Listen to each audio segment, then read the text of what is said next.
Anong ginagawa mo? Nag-aaral ka? Very good.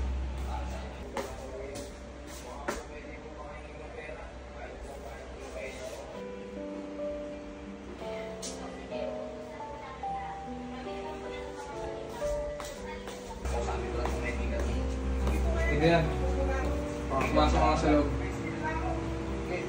Adrian! Adrian! Halika, pumasok ka rito. Ano po yan? Pumasok ka rito. Hindi po. Alam mo, tigas na ng ulo mo. Totoo lang. Ilang beses kitang tinatawag, 2 beses. Sa pangalawang beses ko, pumunta ka rito, naglalaro pa. Anong nilalaro mo?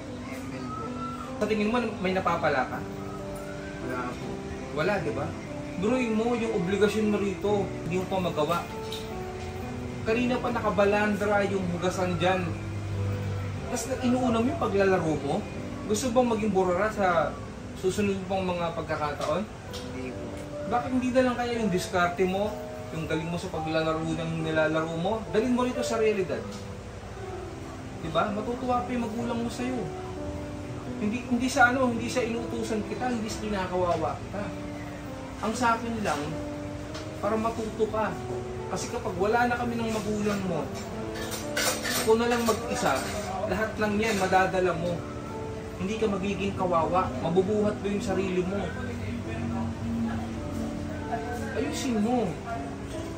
Yung diskarte na yun, gawin mo. Sa realidad ng buhay. Para matuwa naman kami sa'yo. Tigil mo nga yung laro mo. Obligasyon mo muna yung gawin mo rito sa bahay para matapos ka na. At wala na, okay lang. Makapaglaro ka, sige, go. Laro ka lang. Okay? Sige na. Gawin mo yung obligasyon mo.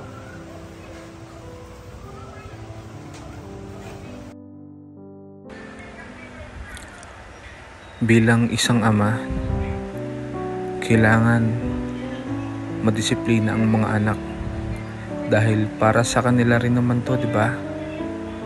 Para hindi sila maging kawawa kapag sila yung mag-isa na lamang.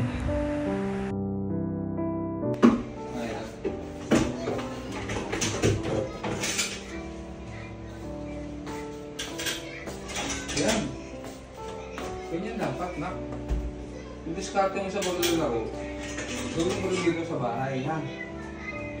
Kasi malaki ka rin. Okay ba tayo doon? Opo.